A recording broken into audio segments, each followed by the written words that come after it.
If I had to split up the timeline of Fire Emblem by its releases, I would probably split it into 3 separate periods. We've got the Kaga period, which includes the first 5 games, since those were written and directed by Shozu Kaga, who penned the series in the first place. The International period that follows the games after Kaga left Nintendo, and also marked the time when the game started to receive an international release, at least after Binding Blade.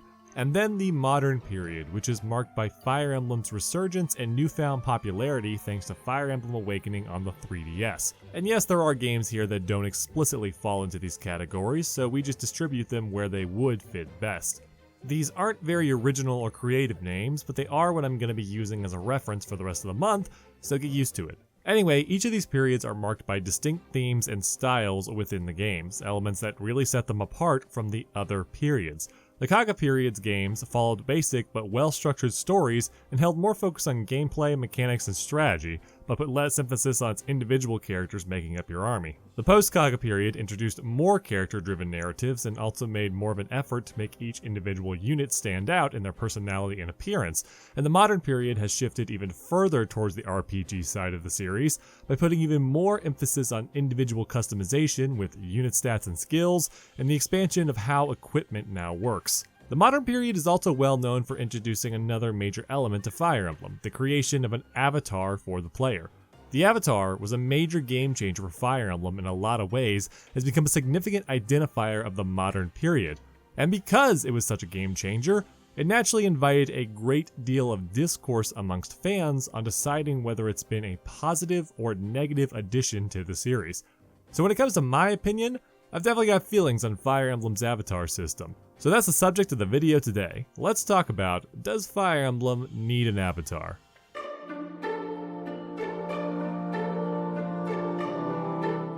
So since we're going to be tossing this word around a lot for the next 20 or 30 minutes, let's just take a second to do some very brief and broad learning of what an avatar is.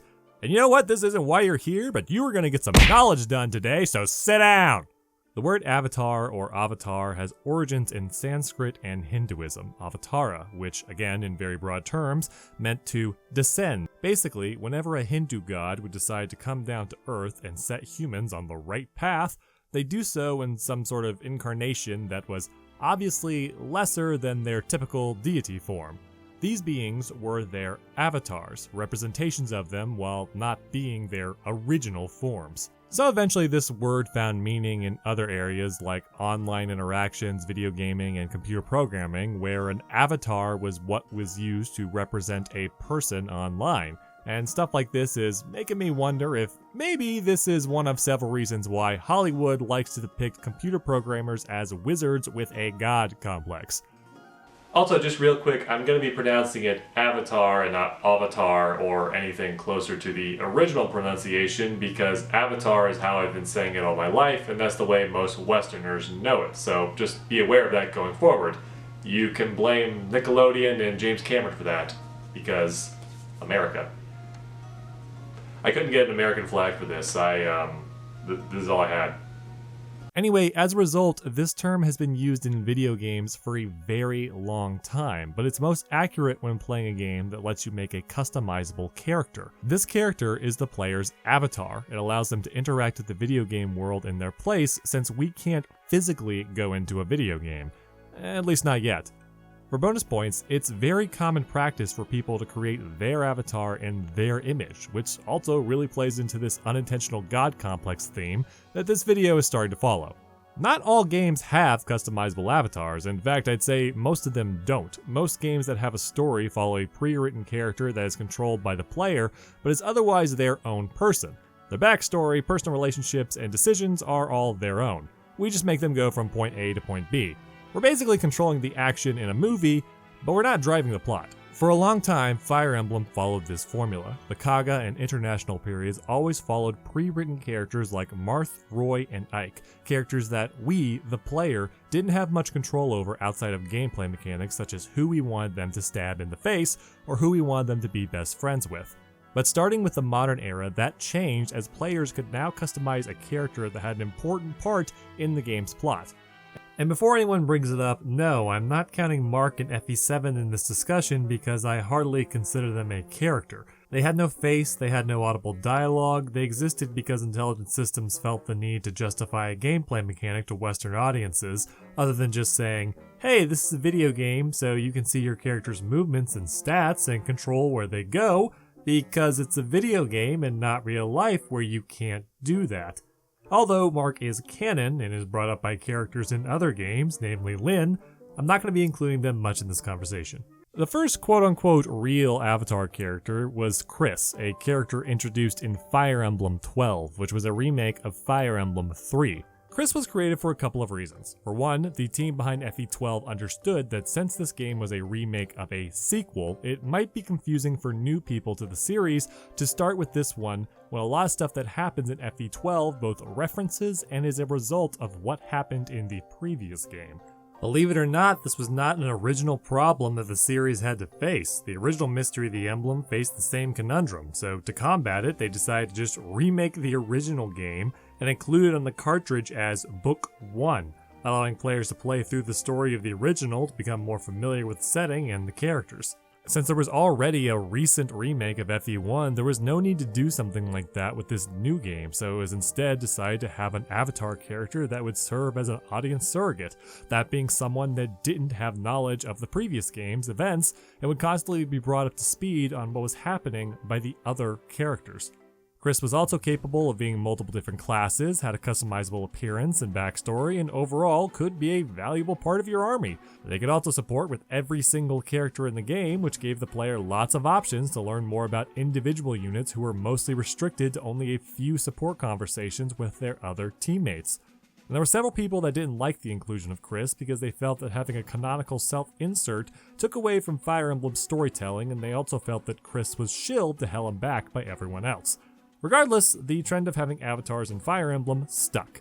In fact, one of the most popular and well-selling Fire Emblem games in years became almost defined by it.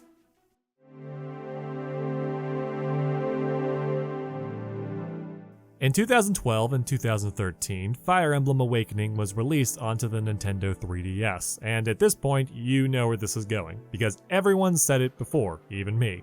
It was one of the best-selling games on the 3DS, it boosted its sales, which had been flattering a bit, and it effectively saved the Fire Emblem franchise, which had been struggling in recent years. Awakening was the true start of the modern era of Fire Emblem. It brought in a buttload of new players to the series, alienated some of the older ones, and would heavily influence newer Fire Emblem games in the years to come with its gameplay, style, and overall presentation. One of the more notable things about Awakening that has helped shape the modern era is the avatar system. And that might seem odd considering that this was not the game that introduced this, but it was the one that everyone thinks of, and for good reason. For starters, FE12 never saw an international release, so the only Western players that might have even known about Chris at that point in time were the hardcore ones that sought fan translation patches and news online. But the other thing was that Robin was a character created for a brand new original story and had a major part in the game's plot, opposed to how Chris was just a self-insert in an already existing story whose goal was to be Marth's new best friend and who had totally been there the whole time, guys! Also, just like with Chris, Robin was capable of having a support conversation with every single member of your army, but unlike Chris, Robin could marry any one of them that were of the opposite sex and have children with them. Granted, Robin wasn't the only one to do this, they just had the largest selection to choose from. In fact, a great deal of Awakening's plot dealt with how events in the present are going to create a bad future, hence why one of the main characters is someone's daughter from that future who's traveled back in time to prevent it. So it's sort of encouraged that you pair up as many people as possible so that you'll have access to the future children that have come back in time to prevent the zombie dragon apocalypse, and thus have more access to the game's setting in general. So, in short, Awakening's avatar system took what was introduced in FE12 and expanded on it, and after that roaring success of Awakening, Fire Emblem would receive another game, or in this case, games, as Fire Emblem Fates was made for the Nintendo 3DS. Fates, just like its predecessor, once again used an avatar character that the player could customize using its supports with any character of your army, and then marry a man or woman of your choice and then have kids. Unless you went for the gay options, where you could find true love and nothing else, and also provided it was with the one specific person on each route. Corrin shared a lot of traits with Robin in this regard, but there was one major aspect to them that set them apart from the previous Avatar units, and that was that Corrin was the main character of Fates. See, in both New Mystery and Awakening, the Avatar unit had always been a supporting character. In Chris's case, they actually didn't have that much importance to the main plot, which was instead mostly following Marth as he tried to fix his world's problems, and Chris was just there to occasionally offer words of support to back him up. The only time that Chris took center stage was when you were dealing with the Assassin's plotline, which was an original story produced for the remake, just like Chris. Robin was kind of the same way for a majority of Awakening. The story followed Crom as he dealt with the brewing conflicts between his country and its invaders. Robin was his tactician that assisted him in creating winning strategies, but the game still dealt heavily with how these events affected Crom and how he grew from them. Crom was the hero of Fire Emblem Awakening, even during the last third of the game where Robin's story took full hold, with them being the Antichrist and all. But Fates was completely different, because Corrin was the main character, and every major event revolved around them to some capacity. Corrin drove the plot of each route. So whereas previous avatars had just been a character that was supporting someone else, the player's character was now the central point of the conflict. So in other words, the game was about us and our decisions, because Corrin was supposed to be our avatar. At least that's clearly what they wanted us to think.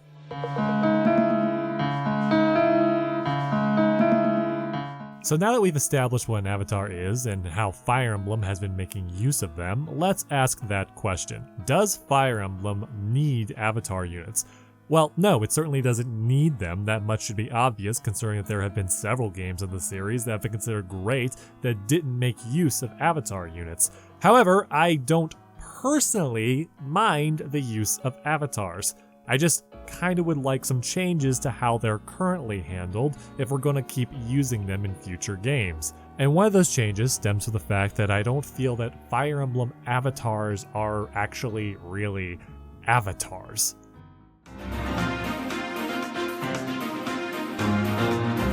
One of the main hurdles with having an avatar type of protagonist in any sort of role-playing game is finding out how to present them in a way where the player can actually feel like what they're doing is having an impact on the character's journey.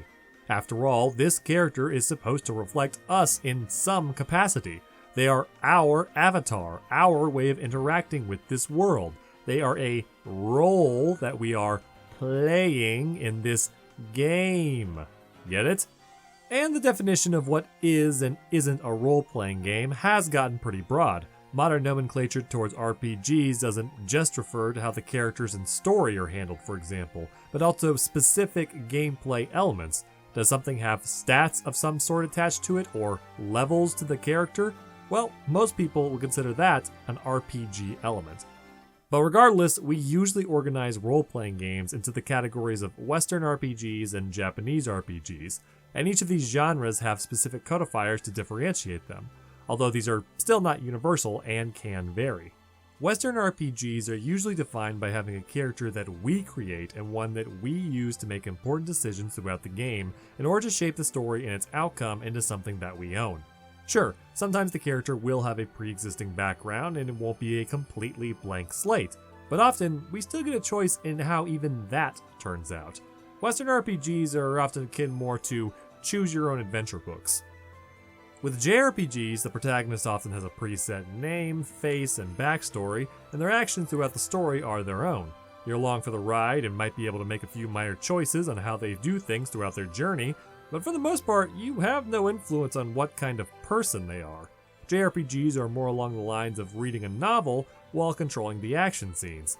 And since Fire Emblem is a Japanese strategy role-playing game, it should come to no surprise that it falls more aligned with the JRPG genre. Which brings us back to the main topic. Despite the fact that these characters are called avatars, I just feel no sort of personal connection to any of them and barely any sort of role-playing aspect towards them. In these games, we are given the bare minimum allowance of role-playing by being able to customize our appearance, sex, class, and skills, but pretty much nothing else towards the development of our character other than who we want our anime wife or husband to be. In each avatar's case, there's really only one or two major story decisions that the player gets to decide which have any sort of real consequences. For Chris, it's the decision to spare Katarina and try to win her back over to your side versus just killing her after her betrayal. For Robin, it's at the end of the game where you decide if you want to have Chrom seal Grima away, which will inevitably lead to their resurrection in 1,000 or so years, or to sacrifice yourself to kill the Fell Dragon permanently.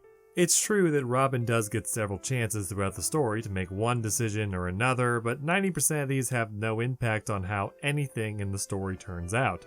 And you could argue that it doesn't matter that these decisions have no payoff because that's still role-playing and how you're choosing to make your Robin react to these scenarios. And to be honest, I don't think that's a bad argument at all. But when the story chugs on, regardless with how you choose to handle Lucina's judgment or submitting to Grima or anything else, you start to care much less about these decisions, and as a result, you care less about having any kind of influence on your avatar. Then, of course, with Corrin, there's the whole framing device for the game, where you decide if you want to side with your birth family, your adopted family, or neither. But for the rest of the game, there's little to no input from us to our avatar. We're just sort of along for the ride. And the reason it bothers me that we don't have more control over what sort of people the avatars are is because the concept of them being an avatar is pointless otherwise. The My Unit characters are referred to as avatars. They're talked about as if they're supposed to represent us in these stories, but they don't. And just to clarify, role-playing doesn't have to involve just creating a self-insert of ourselves to put into a fantasy setting. In fact, a loose definition of role-playing is to change one's behavior to fulfill a social role. So whether it be pretending to be a badass warrior in a video game, hashing out your marriage problems at therapy, or maybe hashing out your marriage problems in bed, you're assuming a role that's probably different from what you're used to in order to fulfill a purpose. In this case, the purpose being enjoying yourself and having fun. But even if Fire Emblem avatars are not used as self-inserts, they're not very good role-playing devices either because of how limited our choices are in shaping who these characters are. For perspective, just think about any social conversation you've had about Fire Emblem Awakening. A very common topic that comes up with Awakening is the subject of, who did you marry? And I said before, Awakening does put a great deal of emphasis on its romantic relationships for both story and gameplay reasons, so this is to be expected, but the other major reason that comes up is because the choice of who Robin ends up marrying is one of the few decisions that the player gets to make on their own with no input from the game itself. Choosing your spouse in Fire Emblem Awakening is a true RPG moment. It's a decision that we make based on our own personal preferences and one that helps shape how we view our character and their value. It's a way of us shaping Robin into a person that we want them to be for this game. Of course, it also lets us know who we may no longer want to include into our personal social circles. But beyond that, there isn't much we can do to shape what kind of person that Robin is aside from the aforementioned final decision where they choose to sacrifice themselves or not. Robin will always be a brainy, nice person that is Chrom's best friend, and there's really nothing we can do to change it. Fire Emblem is not strictly what you consider a traditional JRPG in the first place, but it has always followed the JRPG format to a certain degree with how it handles its protagonists. So if you're going to start having characters that the player is encouraged to have more influence over, then we need to actually have more influence over them. But I don't just want to see changes to how we see the Avatar. I would also like to see changes to how our army sees the Avatar.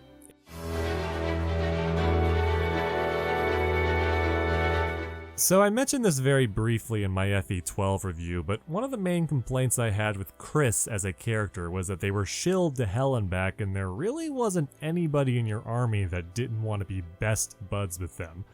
Shilling, in case you don't know, is a lazy writing tool that is designed to try and get people to like a character more or make them seem cooler by having other characters talk about how awesome they are. It's something that violates the show don't tell rule in the greatest way, since rather than presenting that character doing something that would make us think they're great or good in a particular area, we're just told that they are and are expected to go along with it.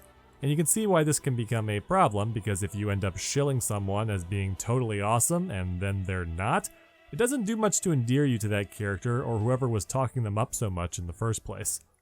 It seems like such a weird complaint to have when I say it out loud, that being I dislike how there aren't many characters that are unfriendly towards my avatar, but it's true. When everyone in the game is talking about how cool my avatar unit is when they haven't really done anything super worthy of praise yet, it makes them feel like less of an actual character to me, and it also feels a tad bit manipulative.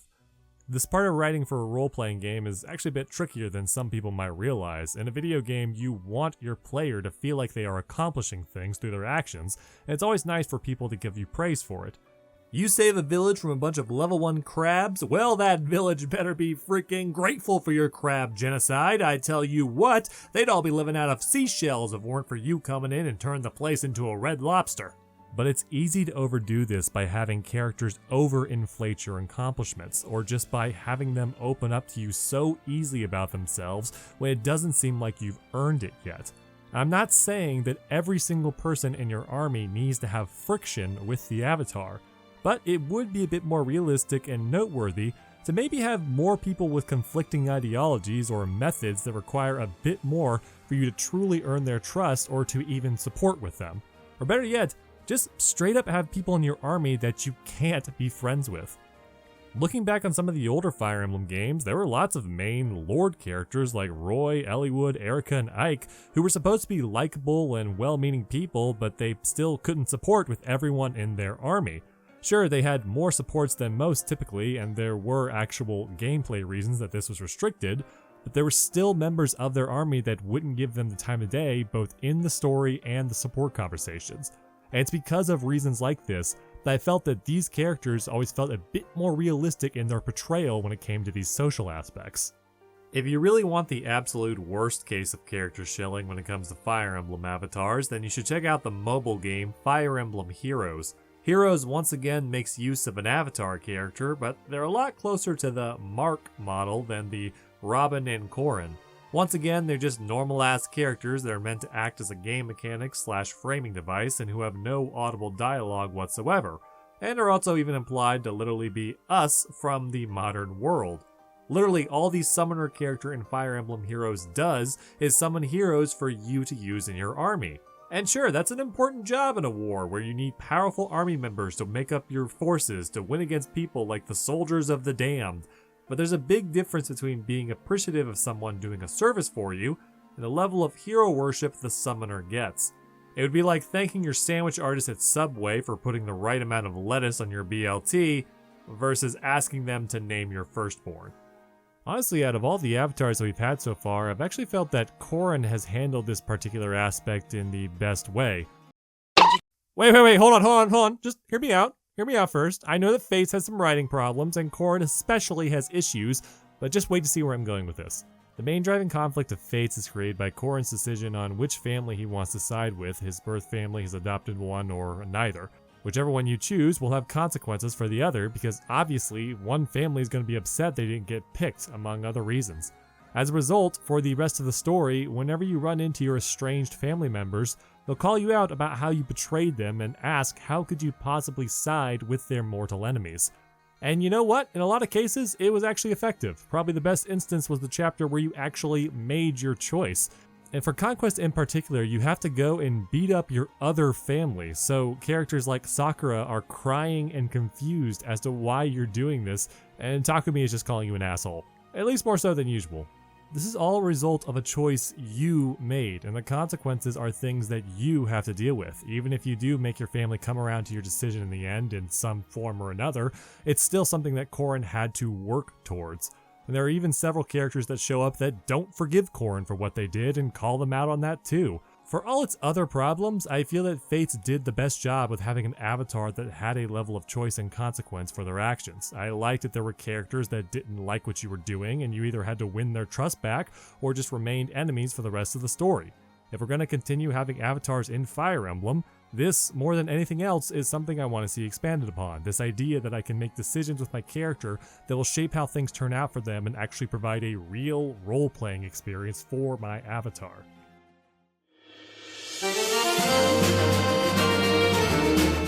Despite what's been said, I don't entirely dislike the avatar system in Fire Emblem. In fact, I think it's got a lot of potential to be used properly in a role-playing aspect. but I do think that the way it's implemented could be done a lot better. If the game is gonna claim to give us an avatar that's supposed to represent us, then let it do that. Let our avatar represent more than just what our personal preferences and spouses are. Let us have more choices that have more consequences. Let us do more with the character in general. For God's sake, let's have some more customization options. Fire Emblem doesn't need an avatar system, but I don't think it has to suffer from having one either. There's a lot of untapped potential here that could make the avatar an interesting and engaging concept. So, here's hoping that if we continue to use it, it'll be improved on in the future.